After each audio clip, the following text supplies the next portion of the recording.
What's up, guys? It's Sphen, otherwise known as Big Oof, back at it again with the political stuff. We're doing Israel-Gaza because it's the thing that's happening. There's not really a whole else that I care about right now. So let's just get right into it.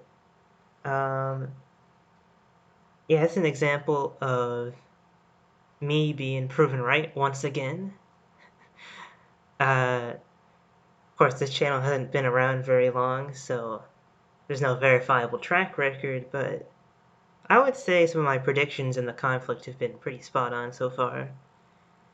But I made a video 2 days ago talking about what was going to happen to Gaza, what I thought the direction was going to be, and now they're just saying it. So, I don't know, props to me, I guess. It doesn't really help. Basically, this guy, Smotrich, probably not how you say it.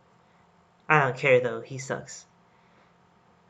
He basically says that all of the Palestinians in Gaza should voluntarily migrate somewhere else. um, of course, most people would call this ethnic cleansing, but I guess a voluntary migration is one way to put it. The real contentious thing is that, he's backing, this isn't just him.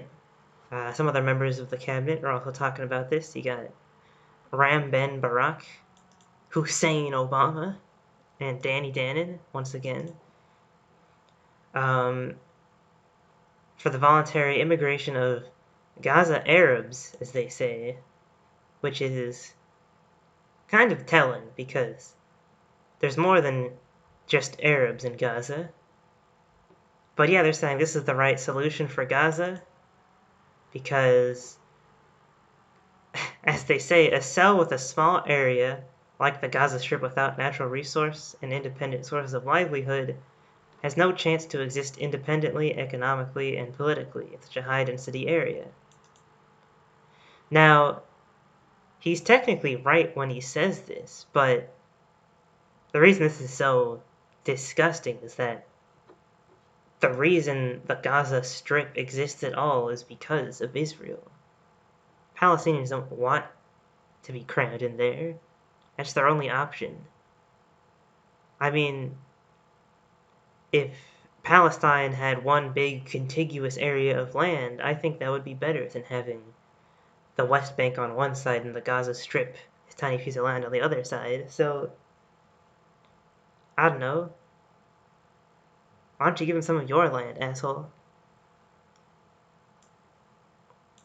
And yeah, they're saying the state of Israel will no longer be able to put up with the existence of an independent entity in Gaza.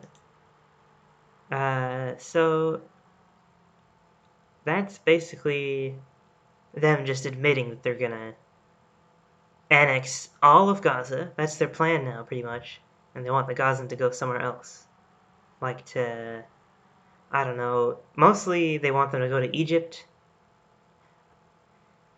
Israel isn't really interested in the health and safety of Palestinians, so they don't actually care where they go. And that's all I really wanted to report on today because critics call it ethnic cleansing. He calls it the right humanitarian solution. I mean, how can the narratives be so different, right? I don't really have a lot of energy in this one. I'm sorry, y'all, but I haven't had my coffee today. The point is, this is what we've been saying. This is what us in support of the Palestinian liberation have been saying they're going to do. And this is kind of what I was expecting from the first moments of this war. After the October 7th attack and Israel started bombing Gaza, I mean, I was genuinely concerned that, Israel would move on to the quote-unquote final solution for Gaza. That they would just go full-on genocide mode. And part of me even wants to compare it to the Holocaust during World War II. Now, I don't think we're quite at that level yet, but I don't really think there needs to be level 1 and level 2 genocides, you know what I'm saying? To any extent, genocide is wrong, ethnic cleansing is wrong, and self-defeating too. Trying to make an ethno-state is wrong and ineffective, and it's, just horrendous too.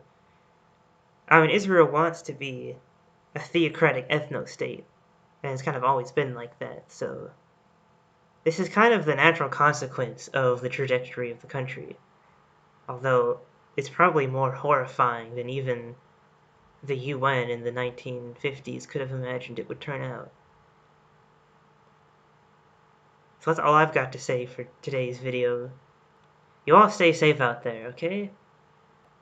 If you're a Palestinian, living in America, going to college, I support you having your voice heard, and don't let all of the intimidation tactics get to you. Now, I have the benefit of not being Palestinian myself, so, I mean, this issue's a bit less personal to me. Although, I have solidarity. I'm not just some white guy. I'm Arab myself, even if only half so.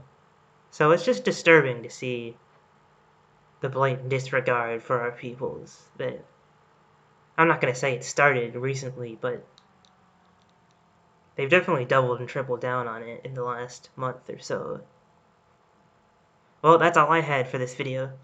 If you like the content, make sure to leave a like, subscribe, and a comment down below. Also, if you like the message, get involved. Go to the streets. Go to your local school board meetings, or call your senators, or join some kind of Palestinian liberation organization. I don't care. Do something, please. This is our generation's Vietnam.